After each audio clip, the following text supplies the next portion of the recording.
Income from house property, जैसे कि हम लोगों ने देखा धारा 22 से धारा 27 तक है, मकान संपत्ति से आय से संबंधित प्रावधान दिए गए हैं इनकम टैक्स एक्ट 1961 में। तो वन बाय वन हम लोग देखते जाते हैं कि इन धाराओं में क्या क्या दिया गया है। ओके, धारा 22 में दिया गया है, चार्जिंग सेक्शन बोलते हैं जिसको। यदि निम्न दो शर्तें पूरी हो तो किराए से प्राप्त आय को गृह संपत्ति से आय माना जाएगा। क्या है वो दो शर्तें? पहला, मकान संपत्ति होनी चाहिए, एक मकान संपत्ति होनी चाहिए, और दूसरा है मकान संपत्ति का मालिक होना चाहिए जो करदाता है वो। ठीक है, उसके बाद नोट लिखा है कि मकान संपत्ति का अर्थ है कोई भवन या उसके साथ लगी हुई भूमि। नोट लिखा है यहाँ पे, नोट, मकान संपत्ति हाउस प्रॉपर्टी का अर्थ है कोई भवन या उससे लगी हुई भूमि। तो ये भवन हुआ और उससे लगी हुई भूमि। अगर इसको सेपरेट किया जाता है तो सेपरेट सेपरेट इसका कैलकुलेशन किया जाएगा, अगर सेपरेट नहीं किया जा सकता तो इसको एक ही हाउस प्रॉपर्टी माना जाएगा। अगला है टाइप ऑफ हाउस प्रॉपर्टी। अगर मकान को किराए पर दिया गया है तो उसको लेट आउट हाउस प्रॉपर्टी बोलेंगे, अगर खुद के रेसिडेंस पर्पस के लिए इस्तेमाल होता है तो उसको बोलेंगे सेल्फ ऑक्यूपाइड प्रॉपर्टी। तो जो लेट आउट प्रॉपर्टी है, किराए पर दिया गया मकान है, वो ऑलवेज टैक्सेबल होगा, हमेशा टैक्स लगेगा उस पर, उससे जो आय होगा उस पर हमेशा टैक्स लगेगा। लेकिन रेसिडेंस पर्पस पे अगर हम लोग खुद रह रहे हैं तो बोला है कि 2 घर तक के हम लोगों को एग्जाम्प्ट है, छूट है। और अगर मोर देन 2 एसओपी है तब क्या करेंगे, 2 तक के तो हमको पता चल गया एग्जाम्प्ट है, उसके बाद का जो है उसको deem to be let out मान लेंगे, यानी कि लेट आउट प्रॉपर्टी के जैसा ही मान लिया जाएगा, लेट आउट प्रॉपर्टी के जैसे ही मान लिया जाएगा और उस पर जो है टैक्स लगा दिया जाएगा उसकी आय से। और जब आय नहीं हो रही है यहाँ पर तो कैसे किया जाएगा, एक्चुअल रेंट और जो है एस्टिमेटेड रेंट दोनों में से कंपैरिजन करके हम लोग आगे लिखते हैं ना, आगे हम लोग इसको पढ़ेंगे। यहां पर बताया गया है कि एलओपी, एसओपी और डीएलओपी का अर्थ क्या है। एलओपी लेट आउट प्रॉपर्टी, किराए पर दी गई संपत्ति। एसओपी सेल्फ ऑक्यूपाइड प्रॉपर्टी, स्वयं उपयोग की जाने वाली संपत्ति। तो इसमें बताया कि 2 तक के आप उपयोग कर सकते हैं खुद से, 2 घर, 2 घर आप खुद से उपयोग कर सकते हैं। उसके अलावा जितना भी अगर आप उपयोग करेंगे उसको क्या बोला जाएगा, deemed to be let out मान लिया जाएगा। अनुमानित रूप से deemed to be let out मान लिया जाएगा, यानी अनुमानित रूप से किराए पर मानी जाने वाली संपत्ति के तहत आ जाएगा वो। तीनों का अर्थ अपन समझ गए। फाइनेंस एक्ट 2019 में संशोधन हुआ था कि यदि कोई मकान संपत्ति स्टॉक इन ट्रेड के रूप में रखा गया है और वह संपत्ति पूरे वर्ष भर या वर्ष के किसी हिस्से में किराए पर नहीं दिया गया है तो उस संपत्ति का वार्षिक मूल्य उस वित्तीय वर्ष के अंत के अगले 2 वर्ष तक नील माना जाएगा। तो मान यहां पर यह बताया जा रहा है कि अगर घर बना दिया गया है बहुत सारा और वो घर जो है वो खाली है, बन तो गया है और खाली है, तो हम लोगों ने पढ़ा है कि सेल्फ ऑक्यूपाइड प्रॉपर्टी में सिर्फ 2 घर अपने पास रख सकते हैं, तो ये बाकी को सेल्फ ऑक्यूपाइड मान लिया जाएगा क्या? माना जाना था इसको deemed to be let out माना जाता, 6 घर एक्स्ट्रा बना दिए तो deemed to be let out property माना जाता। लेकिन क्या बोला गया है, इसके बनने के 2 वर्ष तक, बनने के 2 वर्ष तक के इसको क्या है, इसका जो आय है उसको नील माना जाएगा। क्लियर? बशर्ते कि उस संपत्ति का निर्माण पूर्णता प्रमाण पत्र सक्षम प्राधिकारी से प्राप्त हो चुका हो। तो जो भी प्राधिकारी, जो इन्वेस्टिगेटर होगा वो जो है कंप्लीशन सर्टिफिकेट आपको प्रोवाइड करेगा, उसी के आधार पर जो है 2 वर्ष का जो है छूट मिलेगा। धारा 115 बीएससी अपनाने से क्या क्या हम लोगों को नुकसान होंगे या फिर जो लाभ नहीं मिलेंगे। पहला बोला है कि सेल्फ ऑक्यूपाइड प्रॉपर्टी में जो ब्याज डिडक्शन मिलता है वो नहीं मिलेगा, ब्याज डिडक्शन नहीं मिलेगी, पहला। दूसरा बोला है इसलिए एसओपी की आय हमेशा नील मानी जाएगी, इसीलिए एसओपी की आय जो है नील मानी जाएगी। ठीक है, मेन ये था, ये वाला एक्सपेरिमेंट में पता चले प्रैक्टिकल क्वेश्चन के time. Income from house property की हानि का सेटअप नहीं होगा और इनकम फ्रॉम हाउस प्रॉपर्टी से जो लॉस होता है उसका सेटअप नहीं होगा अगर हम लोग क्या 115 बीएससी डिफॉल्ट टैक्स रेजिम अपनाते हैं। तो अब देख लेते हैं अपन कि हाउस प्रॉपर्टी का इनकम कैसे कैलकुलेट किया जाता है। तो यहां पर हम लोगों को एक चार्ट दिया गया है कि म्युनिसिपल वैल्यू और फेयर रेंट, म्युनिसिपल वैल्यू और फेयर रेंट में दोनों में से जो अधिक होगा उसको हम लोग पहले लिखेंगे यहाँ पर, विच एवर इज हायर जो होगा वो यहाँ पर लिख लिया जाएगा। उसके बाद क्या है कि उसका स्टैंडर्ड रेंट से कंपैरिजन किया जाएगा और इन दोनों में से जो कम होगा उसको हम लोग क्या मान लेंगे, एक्सपेक्टेड रेंट मान लिया जाएगा। इन दोनों में से जो कम होगा उसको एक्सपेक्टेड रेंट मान लिया जाएगा। एक्सपेक्टेड रेंट को एक्चुअल रेंट से कंपैरिजन किया जाएगा और कंपैरिजन करने के बाद जो वैल्यू हाई होगी उसको हम लोग क्या करेंगे, उसको ग्रॉस एनुअल वैल्यू बोला जाएगा, जीएवी। उससे म्युनिसिपल टैक्स पैड किए हैं तो उसको माइनस कर देंगे, नेट एनुअल वैल्यू आ जाएगा। उसके बाद डिडक्शन माइनस कर देंगे, 2 डिडक्शन दिया जाता है। एनएपी एनएवी का 30%, स्टैंडर्ड डिडक्शन ये मानते हुए कि आपने साल भर में कुछ कुछ खर्च किए होंगे घर के मरम्मत के लिए। और इंटरेस्ट ऑन लोन, अगर इंटरेस्ट लिया है तो इंटरेस्ट पेमेंट कर रहे हैं लोन पर, और लोन जो है घर के लिए लिया गया था, घर बनाने के लिए। चलिए लाइन से देखते आते हैं। यहाँ पर जो शब्द हम लोगों ने इस्तेमाल किया, म्युनिसिपल वैल्यू। म्युनिसिपल वैल्यू का मतलब है नगर पालिका मूल्य। नगर पालिका रिकॉर्ड के अनुसार संपत्ति का मूल्य यानी संपत्ति का किराया, संपत्ति का किराया कितना होगा। फेयर रेंट उचित किराया, उस क्षेत्र लोकेलिटी में स्थित समान प्रकार की संपत्तियों का किराया कितना है। हमारे जैसे घर जितने भी लोगों के पास है उन सभी घरों का किराया कितना है, उसे हम लोग सभी का एवरेज लेकर उसे हम लोग उचित किराया मान लेंगे कि एक लोकेलिटी है, बहुत सारे घर हैं, इसमें से ये वाला घर हमारा है, तो हम लोग चेक देखेंगे कि आसपास के घरों का किराया कितना है। इसको मान लिया जाएगा क्या, उचित किराया। मान लीजिए इनका 5,000 है, इनका 5,000 है, इनका भी 5,000 है, तो इससे क्या पता चलेगा कि ये भी जो है इसका उचित किराया कितना होना चाहिए, 5,000 होना चाहिए। स्टैंडर्ड रेंट, मानक रेंट बोला जाता है जिसे। किराया नियंत्रण अधिनियम, रेंट कंट्रोल एक्ट बनाया जाता है किराए को नियंत्रण करने के लिए बड़ी सिटीज में। स्टेट लेजिस्लेचर इसको बनाती है, ठीक है, मतलब राज्य के जो विधानसभा होती है वो बनाती है इसको। तो किराया नियंत्रण अधिनियम, इस अधिनियम में जो सिटी एरियाज होती हैं उनका जो है अधिकतम किराया, वह अधिकतम किराया है जिसे मालिक कानूनी रूप से किराएदार से वसूल कर सकता है। ठीक है, तो एक स्थायी अधिकतम जो है कीमत तय कर दिया गया है कि इतना आप वसूल सकते हैं। एक्चुअल रेंट, एक्चुअल रेंट का मतलब वास्तविक में कितना प्राप्त हुआ किराया हमको। तो जितना भी रेंट हम लोग को रिसीव्ड हुआ और जितना भी रिसीव होना बाकी है सबको जोड़ दिया जाएगा और अनरियलाइज्ड रेंट को घटा दिया जाएगा, मतलब अप्राप्त किराया को घटा दिया जाएगा। म्युनिसिपल टैक्स क्या है, नगर पालिका स्तर की सिटीज में म्युनिसिपल टैक्स नगर पालिका द्वारा जो हाउस प्रॉपर्टी के लिए टैक्स लिया जाता है, जिसको हम लोग क्या बोलते हैं, हाउस टैक्स बोलते हैं या प्रॉपर्टी टैक्स या लोकल टैक्स आदि नामों से जानते हैं। और ये पेमेंट बेसिस पर ही अलाउ होगा, अगर भुगतान किया है तो अलाउ होगा, भुगतान नहीं किया है तो नहीं अलाउ होगा। तो इसको क्या करते हैं, हम लोग ने देखा ऊपर कि यहाँ पर जो है म्युनिसिपल टैक्सेस को हम लोग क्या कर रहे हैं, घटा रहे हैं, है ना। ग्रॉस एनुअल वैल्यू जो आ रहा है उससे हम लोग जितना भी टैक्स दिए हैं उसको घटा रहे हैं, तब हमारा आ रहा है NAV, नेट एनुअल वैल्यू।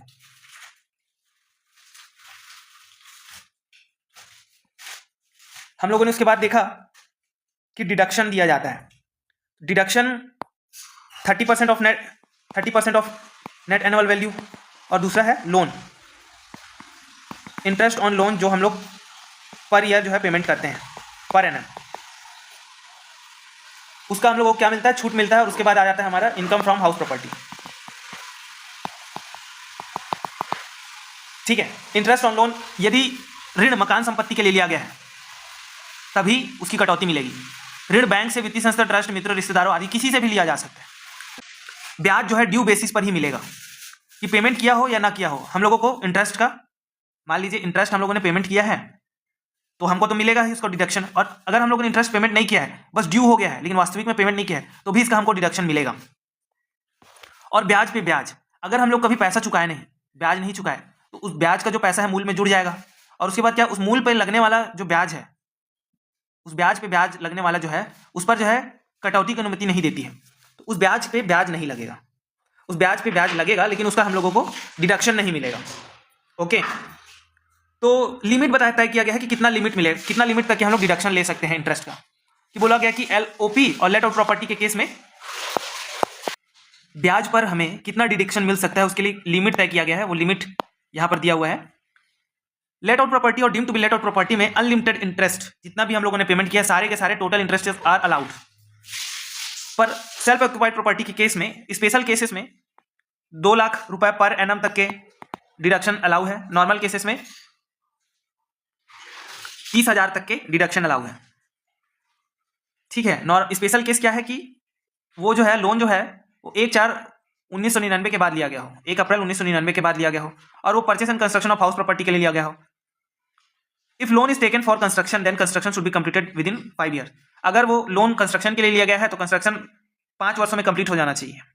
ऐसे केसेस में हम लोग क्या करेंगे, मैक्सिमम जो है 2 लाख रुपए तक के डिडक्शन ले सकते हैं इंटरेस्ट ऑन लोन से। अगर उसके बाद लिखा है fresh loan for repayment of earlier loan, पुराने ऋण को चुकाने के हेतु नया ऋण लिया गया, तो पुराना ऋण मान लेते हैं हम लोग 10% ब्याज से लिए थे, हम लोग ने फिर से ऋण लिया जो 6% वाला था और ये 10% वाला जो मूल था उसको चुका दिया। इस 10% वाले मूल को अगर हम लोग चुका देंगे 6% वाले से, तो अब अगला जो ब्याज मिलेगा, ब्याज पे हम लोग को डिडक्शन मिलेगा, वो 6% के अनुसार हम लोग ले सकते हैं।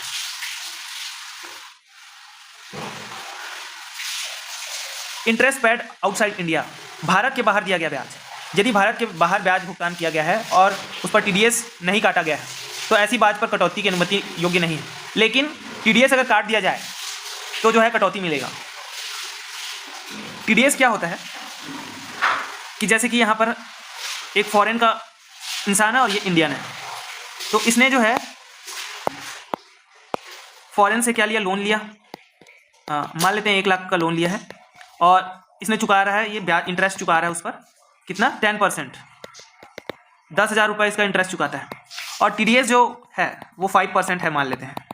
तो ये जो जब ये इंटरेस्ट चुकाएगा तो ये 5% टीडीएस काट कर उसको चुकाएगा, तो 500 रुपये इसने काट कर उसको सिर्फ देना कितना पड़ेगा, 9,500 रुपये वो चुकाएगा उसको, और जो है इतना अपने पास रखेगा और ये गवर्नमेंट को जमा करेगा। वो इसको बोलते हैं टीडीएस।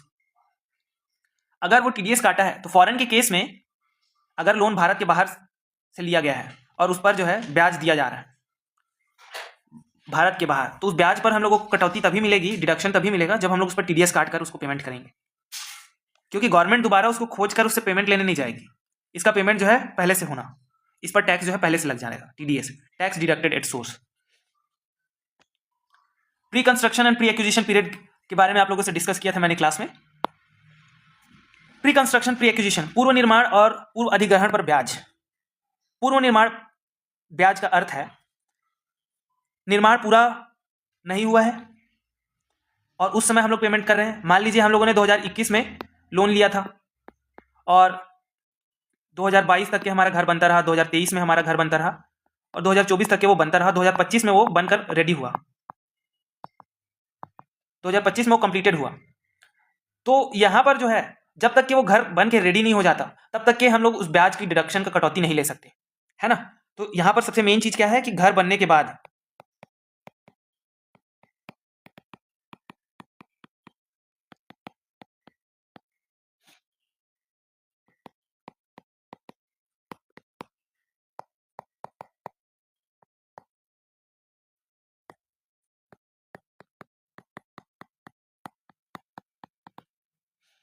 घर बनने के बाद ही,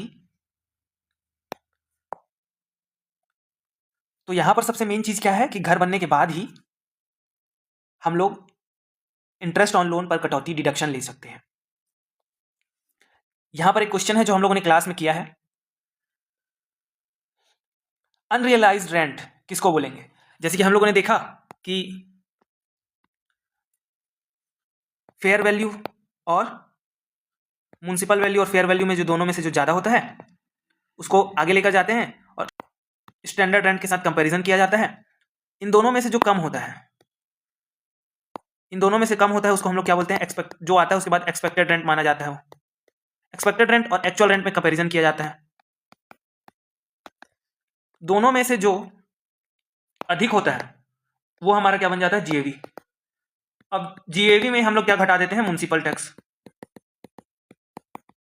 म्युनिसिपल टैक्स घटाने के बाद हमारा आता है एनएवी, नेट एनुअल वैल्यू। उसके बाद यहां पर हम लोगों को डिडक्शन मिलता है 30% ऑफ एनएवी और बी जो है interest on loan, house loan. इसके बाद आता है हमारे पास इनकम फ्रॉम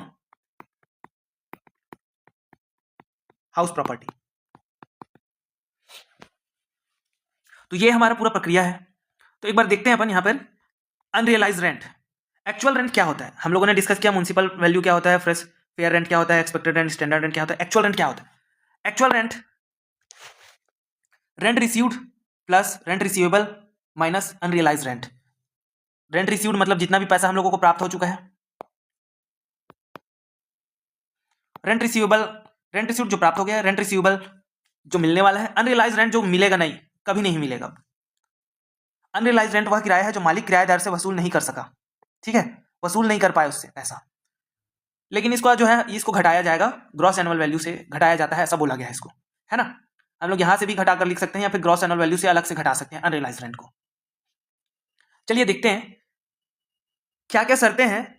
बैड डेप्ट माना जाएगा इसको, अनरियलाइज्ड हम लोगों को जो प्राप्त नहीं हुआ उसको बोला गया कि बैड डेप्ट माना जाएगा, और इसे एक्चुअल रेंट निकालते समय घटाया जा सकता है। बस शर्तें हैं, क्या क्या शर्तें हैं कि टेनेसी बोनाफाइड होना चाहिए, तो वैध एग्रीमेंट होना चाहिए, और उस किराएदार को हम लोग अपने घर से निकाल दिए होने चाहिए, मकान संपत्ति खाली कर दी हो, और उसको निकालने के बाद उसको किसी अन्य संपत्ति पर रहने के लिए नहीं भेजा गया हो, हमारी ही किसी अन्य संपत्ति पर रहने के लिए नहीं भेजा गया हो, ठीक है। अनरियलाइज्ड रेंट की वसूली का उचित प्रयास किया गया, मांगने की पूरी कोशिश की गई हो, लीगल एक्शन ट्राई किया हो, तभी जो है हमारे पास जो अनरियलाइज रेंट का हम लोग माइनस कर सकते हैं ग्रॉस एनुअल वैल्यू से, ठीक है। उसके बाद एक नोट दिखाया गया है यहाँ पे, आईटीआर फॉर्म के अनुसार अनरियलाइज रेंट को ग्रॉस वैल्यू से घटाया जाता है, ग्रॉस एनुअल वैल्यू से घटाया जा सकता है, ओके। एरियर्स रेंट का मतलब है वह किराया जो विवाद में हो या पहले के वर्षों में दे था परंतु बाद में प्राप्त हुआ हो। एरियर्स रेंट मतलब बाद में प्राप्त हो रहा है, सिंपल सी बात है, बकाया जो पैसा था वो बाद में प्राप्त हो रहा है। यदि अनरियलाइज्ड रेंट या एरियर रेंट बाद में रिकवर होता है, वसूल होता है, तो वह राशि उसी वर्ष में कर योग्य होगी जिस वर्ष में वह रिकवर हुई होगी, चाहे उस वर्ष करदाता उस संपत्ति का मालिक हो चाहे ना। पिछले समय का पैसा अगर अभी मिल रहा है लेकिन अभी वर्तमान में उसको बेच दिया गया है, तो जो है उसका जो है मकान संपत्ति आय माना जाएगा जब भी वो वसूल होगा। रिकवरी पर खर्च अलाउ नहीं है क्योंकि 100% स्टैंडर्ड डिडक्शन ऑटोमेटिकली मिल जाता है, ठीक है। तो टैक्सेबल अमाउंट कितना होगा, सिर्फ 70% उसका टैक्सेबल अमाउंट होगा हमेशा की। जैसे टैक्सेबल अमाउंट तो हम लोग यहाँ पर भी देखें ना, 30% डिडक्शन मिल जा रहा है, तो एनईवी 70%, एनईवी का 70% ही टैक्सेबल है। नेक्स्ट क्या है, अदर एक्सपेंसेस। अन्य खर्चों के लिए हम लोगों को कुछ भी माइनस करना अलाउ नहीं है, जैसे मरम्मत करा रहे हैं घर का, सोसाइटी शुल्क, पार्किंग शुल्क, बीमा शुल्क, बिजली पानी, लिफ्ट वगैरह का शुल्क जो लग रहा है हम लोगों को घर में, वो सभी को हम लोग घटा नहीं सकते कि ये हमारे सारे व्यय हैं तो हम लोग इसको इनकम कैसे मान लें। क्यों नहीं मान सकते, क्योंकि जो है यहाँ पर हम लोगों को जो है ये सभी खर्चे अलाउ नहीं होते हैं, क्योंकि हम लोगों को 30% स्टैंडर्ड डिडक्शन दिया जाता है, ठीक है। मकान वर्ष के किसी समय किराए पर ना हो, अर्थात मकान वर्ष में किसी महीने अगर खाली रहता है तो उस केसेस में हम लोग जीएवी कैसे निकालेंगे, ग्रॉस एनुअल वैल्यू कैसे निकालेंगे, वो यहाँ पर आगे बताया गया है। न्यूमेरिकल क्वेश्चन हम लोग क्लास में करते हैं। Partly late out property, area wise concept, क्षेत्र के आधार पर आंशिक रूप से किराए पर दी गई संपत्ति। यदि कोई मकान है, जैसे यहाँ पर हमारे यहाँ पर एक मकान है इधर, तो जिस साइड में हम लोग रह रहे हैं उसको तो क्या बोल देंगे, सेल्फ ऑक्यूपाइड प्रॉपर्टी, और जिस साइड में हम लोग नहीं रह रहे हैं, किराए पर दिए गए हैं, उसको क्या बोलेंगे, लेट आउट प्रॉपर्टी, यानी कि किराए पे दिया गया और यहाँ पर निवास के लिए संपत्ति है। तो इस मकान संपत्ति का जीएवी, ग्रॉस एनुअल वैल्यू भी बढ़ जाएगा 50-50 में, है ना। सारी चीजें बढ़ जाएंगी, municipal value, fair rent, standard rent, municipal taxes, interest on loan, सारे के सारे बढ़ जाएंगे। लेकिन क्या बोला है आगे कि एक्चुअल रेंट को कभी विभाजित नहीं किया जाता, क्योंकि एक्चुअल रेंट केवल एलओपी से संबंधित होता है। हाँ, एक्चुअल रेंट मान लीजिए हम लोगों को यहाँ पर मिल रहा है 5,000 रुपए किराया मिल रहा है इसका, तो क्या वो सेल्फ ऑक्यूपाइड प्रॉपर्टी का है? नहीं है। इसीलिए एक्चुअल रेंट जो होता है, एक्चुअल रेंट को कभी विभाजित नहीं किया जाता। ग्रॉस एनुअल वैल्यू में आने वाले, जीएवी में आने वाले ये सारे जो है एरिया वाइज डिवाइड कर दिए जाते हैं, सिवाय एक्चुअल रेंट के, क्योंकि एक्चुअल रेंट तो हमको सिर्फ इसी घर का मिलेगा। जैसे ये घर मान लीजिए 5,000 का किराए में दिया गया है, तो क्या वो इसका है? नहीं है, वो सिर्फ लेट आउट प्रॉपर्टी का है। तो लेट आउट अगर प्रॉपर्टी का है तो एक्चुअल रेंट जो है कभी भी एरिया वाइज कैटेगराइज नहीं होता। ये वही चीजें यहाँ पर लिखी है, क्योंकि एक्चुअल रेंट केवल एलओपी से संबंधित होता है।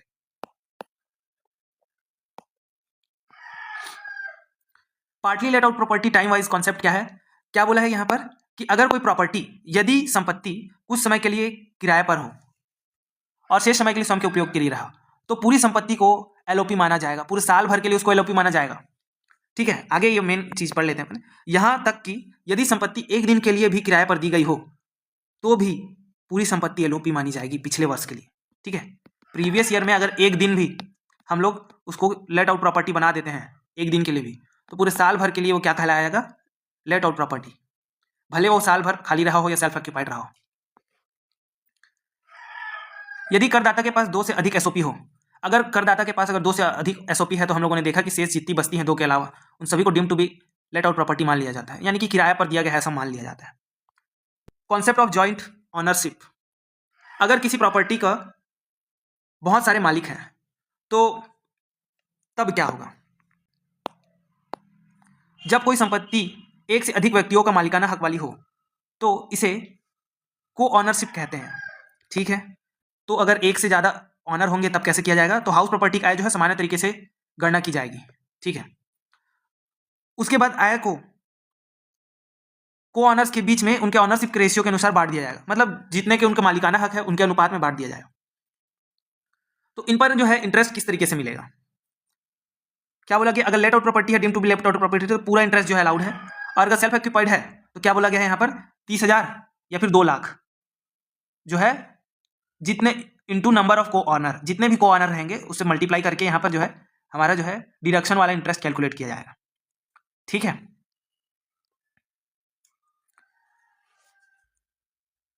कॉन्सेप्ट ऑफ कंपोजिट रेंट, संयुक्त किराया का सिद्धांत यहाँ पर बता रहा है कि कंपोजिट रेंट बराबर क्या, मकान संपत्ति का किराया प्लस अन्य संपत्ति एवं सुविधाओं का किराया। मतलब बोला जा रहा है कभी कभी हम लोग होटल्स में जाते हैं तो होटल में घर रूम तो मिलता है, साथ में उसके साथ बहुत सारी चीज़ें मिलती है, जैसे बेड होता है, टेबल फैन टीवी सब कुछ होते हैं वहाँ पे। तो उसको क्या बोल रहा है? संयुक्त किराया का सिद्धांत। वैसे केसेस के लिए क्या बोला गया? जब किराया सिर्फ भवन का ना होकर उसके साथ दी गई अन्य सुविधाएं और संपत्ति जैसे फर्नीचर, बिजली उपकरण, सुरक्षा सेवा, पार्किंग आदि का भी हो तो इसे कंपोजिट रेंट कहा जाता है, ठीक है। कंपोजिट रेंट किसको बोलते हैं? सारी चीज़ों का रेंट मिलाकर जो बताया जाता है उसको कंपोजिट रेंट किया बोला जाता है। तो ऐसे केसेस में क्या करना है? तो कंपोजिट रेंट का मतलब पता चल गया कि हमको यहाँ पर बताया गया है कि रेंट ऑफ हाउस प्रॉपर्टी और rent of other assets and amenities, जैसे जो भी अलग रेंट के अलावा जो है घर के रेंट के अलावा अलग चीज़ों का जो रेंट चार्ज किया जा रहा है। पहला केस में अगर एग्रीमेंट इज सेपरेबल, अगर जो है हाउस प्रॉपर्टी का रेंट अलग और जो है एसेट्स का रेंट अलग करके हम लोग अदर एसेट्स का जो रेंट है उसको अलग करके हम लोग सेपरेट कर सकते हैं। तो कैसे किया जाएगा? रेंट ऑफ हाउस प्रॉपर्टी अलग कर देंगे और जो है रेंट ऑफ अदर एसेट्स को अलग करके रेंट ऑफ हाउस प्रॉपर्टी को हाउस प्रॉपर्टी के अंदर टैक्सेबल करेंगे, हाउस प्रॉपर्टी में जोड़ेंगे इसको, और रेंट ऑफ अदर एसेट्स को है इनकम फ्रॉम अदर सोर्सेज या फिर इनकम फ्रॉम बिजनेस प्रोफेशन के अंतर्गत लिखा जाएगा। डिपेंड करता है वो कौन से प्रॉपर्टीज फॉलो करता है। अगर एग्रीमेंट इज नॉट सेपरेबल, अगर हमारा जो एग्रीमेंट है उसको सेपरेट नहीं किया जा सकता, तो क्या बोल रहा है? Total rent taxable under the income from other sources और बिजनेस प्रोफेशन, ठीक है। कंपोजिट नोट के लिए यहां पर कुछ बताया गया है। यदि किसी संपत्ति को किराए पर देना अन्य संपत्ति के बिना संभव ना हो तो कुल प्राप्त किराया इनकम फ्रॉम बिजनेस प्रोफेशन से माना जाएगा, इनकम फ्रॉम अदर सोर्सेस के तहत माना जाएगा, चाहे समझौता अलग अलग हो या संयुक्त। यदि किसी संपत्ति को किराए पर देना अन्य संपत्ति के बिना संभव ना हो तब के केस में क्या होगा? जो किराया मिलेगा उसको हम लोग किसके अंतर्गत लिखेंगे? इनकम फ्रॉम अदर सोर्सेस और profit and gain from business profession. Business का आय मानेंगे या फिर अन्य स्रोत से आय माना जाएगा। इससे कई बार देखें कि जैसे होटल जहां भवन के साथ फर्नीचर, सेवाएं, सुविधा आदि अनिवार्य रूप से के साथ से ही दी जाती है, इसलिए पूरा किराया हाउस प्रॉपर्टी में कर योग्य नहीं होता। किसमें होता है? वो इनकम फ्रॉम बिजनेस प्रोफेशन में होता है होटल्स का। अब देखते हैं डीम्ड ऑनरशिप क्या होता है। डीम्ड ऑनर का मतलब होता है कि मान लिया जाएगा, उसको ऑनर ही मान लिया जाएगा, उसको मालिक मान लिया जाएगा। किन किन केसेस में ऐसा होगा? स्पाउस को बिना कंसिडरेशन ट्रांसफर के, अगर अपने वाइफ को, हस्बैंड वाइफ को, स्पाउस को बिना कंसिडरेशन ट्रांसफर, यदि कोई व्यक्ति अपनी संपत्ति अपनी पति को बिना कंसिडरेशन या अपर्याप्त कंसिडरेशन पर ट्रांसफर करता है तो उस व्यक्ति को ही उस संपत्ति का डीम्ड ऑनर मान लिया जाएगा। एक्सेप्शन क्या है इसमें? अगर वो दोनों के दोनों अलग रहने के लिए सोच के रह रहे हैं तो जो है तब डीम्ड ऑनर नहीं माना जाएगा इसको। एग्जांपल कि जैसे कि एक एम और एफ है, ये दोनों साथ हस्बैंड वाइफ है। एम ने अपनी प्रॉपर्टी एफ के नाम कर दिया और वो साथ में रहते हैं, तो यहाँ पर डीम्ड ऑनर किसको माना जाएगा? एम को ही डीम्ड ऑनर माना जाएगा, क्योंकि एम ने अपने वाइफ को दिया है और वो साथ में रहते हैं। लेकिन अगर ये लोग सेपरेट रहना चाह रहे हैं तो डीम्ड ऑनर उनकी वाइफ को माना जाएगा, ठीक है। उनकी वाइफ ही ऑनर रहेंगी उस केसेस में। नेक्स्ट क्या है कि माइनर चाइल्ड को ट्रांसफर कर दिया गया हो, तो अगर माइनर मैरिड डॉटर नहीं होता यहाँ पे, माइनर डॉटर को अगर माइनर डॉटर को या मैरिड डॉटर को अगर ट्रांसफर कर दिया गया है तब वैसे केसेस में क्या है, डीम्ड ऑनर जो है हमारा जो एसएससी है वो नहीं माना जाएगा। कोऑपरेटिव सोसाइटी के केस में यदि कोई व्यक्ति को कोऑपरेटिव सोसाइटी का शेयर होल्डर है तो वह जिस संपत्ति का उपयोग करता है जिसे उसने लिया है उसका डीम्ड ऑनर वही शेयर होल्डर माना जाता है। ठीक है। होल्डर ऑफ इम्पॉसिबल एसेट्स, मान लीजिए एक ही प्रॉपर्टी है, उसके बहुत सारे मालिक हैं और संपत्ति का विभाजन संभव नहीं है। यदि कोई व्यक्ति अविभाज्य संपत्ति का धारक है तो उस संपत्ति का डीम्ड ऑनर वही व्यक्ति माना जाएगा, भले ही अन्य सह मालिक मौजूद हों। उसके बाद फाइनेंस एक्ट 2019 द्वारा क्या संशोधन आया था उसको देखते हैं। सेक्शन 23 में संशोधन आया था। फाइनेंस एक्ट 2019 के अनुसार यदि कोई करदाता दो या दो से अधिक मकान संपत्तियों का मालिक है तो वह किसी भी दो संपत्तियों का एनुअल वैल्यू को नील घोषित कर सकता है। ठीक है, ये तो हम लोग को पहले से पता था कि house property, self occupied property में दो घर अलाउ है ना, दो घर रखना अलाउ है। लेकिन आगे क्या बोल रहे हैं, बशर्ते क्या बोल रहे हैं, किसी भी दो संपत्तियों की एनुअल वैल्यू को नील घोषित कर सकता है। ये इंपॉर्टेंट है, किसी भी दो संपत्ति की एनुअल वैल्यू को नील घोषित कर सकता है, बशर्ते क्या क्या है, वे संपत्ति स्वयं निवास सेल्फ ऑक्यूपाइड के लिए उपयोग में ना हो। उसके उपयोग में नहीं है तो भी वो उसको सेल्फ ऑक्यूपाइड घोषित कर सकता है, उसका नील ला सकता है। कब? दूसरा कंडीशन है करदाता नौकरी पेशा व्यवसाय के कारण किसी अन्य स्थान पर रह रहा हो और वह उस स्थान पर ऐसी इमारत में रह रहा हो जहां उसकी स्वामित्व वाली नहीं हो। मतलब कि यहाँ इस एरिया में ए और बी उसके पास दो घर थे। ठीक है, हमारे जो एसएससी है करदाता है उसके पास दो घर थे, ये दोनों घर छोड़कर यहाँ पर सी के पास रह रहा है, सी का घर में किराया लेकर रह रहा है। तो ऐसे केसेस में उसको इन दोनों घरों का जो है नील माना जाएगा, इसका जो एनुअल वैल्यू है। ठीक है, क्या लिखा है, परिणाम क्या है, असेसमेंट ईयर 2020 और 21 से करदाता एक की जगह दो हाउस प्रॉपर्टी को नील एनुअल वैल्यू घोषित कर सकता है यदि ऊपर दी गई शर्तें पूरी हो। ठीक, पहले तो एक था शुरू में जब आया था, तो दो असेसमेंट ईयर 2020 और 21 के बाद से क्या कर दिया गया, उसको दो हाउस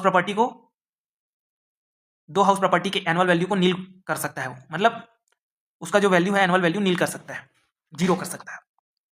उसके बाद लास्ट में हमारा सेक्शन 24B में क्या बताया गया है वो पढ़ते हैं। ठीक है, सेक्शन 23(2) के अंतर्गत जब दो रेसिडेंशियल हाउस प्रॉपर्टी की एनुअल वैल्यू नील मानी जाती है तो सेक्शन 24B के तहत ब्याज की कुल कटौती की सीमा 30,000 या 2 लाख हो जाती है। हम लोगों ने जैसे देखा था कि सेल्फ ऑक्यूपाइड स्पेशल केसेस में 2 लाख और नॉर्मल केसेस में 30,000 रुपए से अधिक नहीं हो सकती। अर्थात दोनों नील एनुअल वैल्यू वाली एसओपी के लिए इंटरेस्ट डिडक्शन की कुल अधिकतम सीमा एक ही रहेगी, अलग अलग नहीं मिलेगी।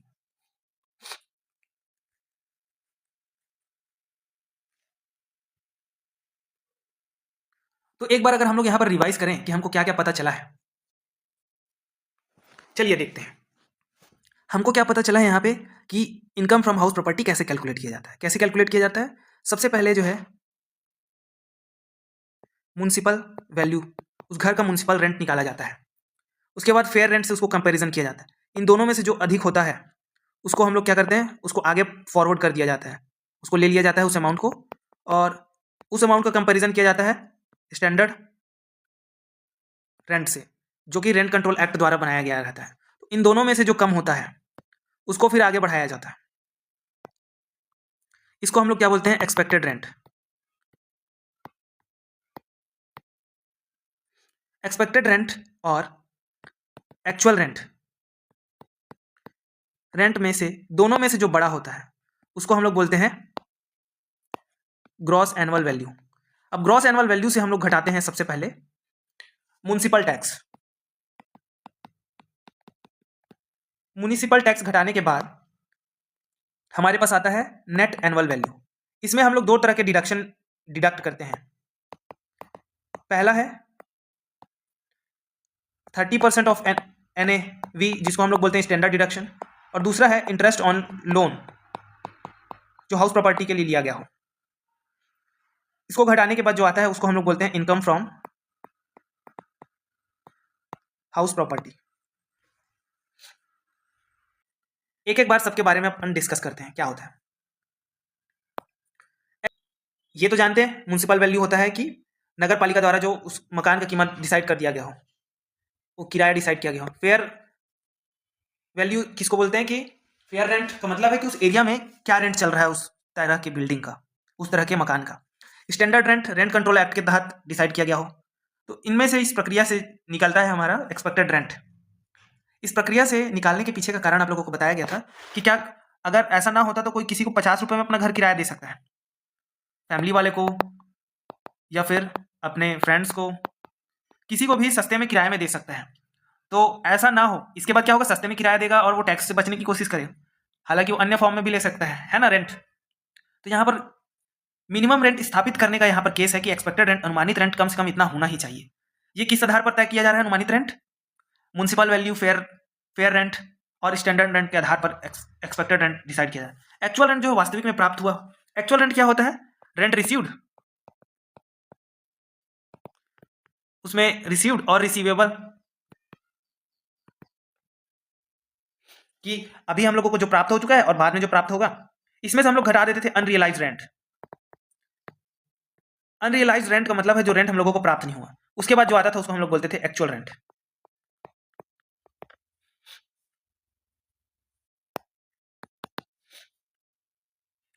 ठीक है, इतना बेसिक कॉन्सेप्ट से आपका जो है फुल लेंथ क्वेश्चन आपसे बन जाएगा। तो नेक्स्ट वीडियो में हम लोग एक क्वेश्चन सॉल्व करेंगे।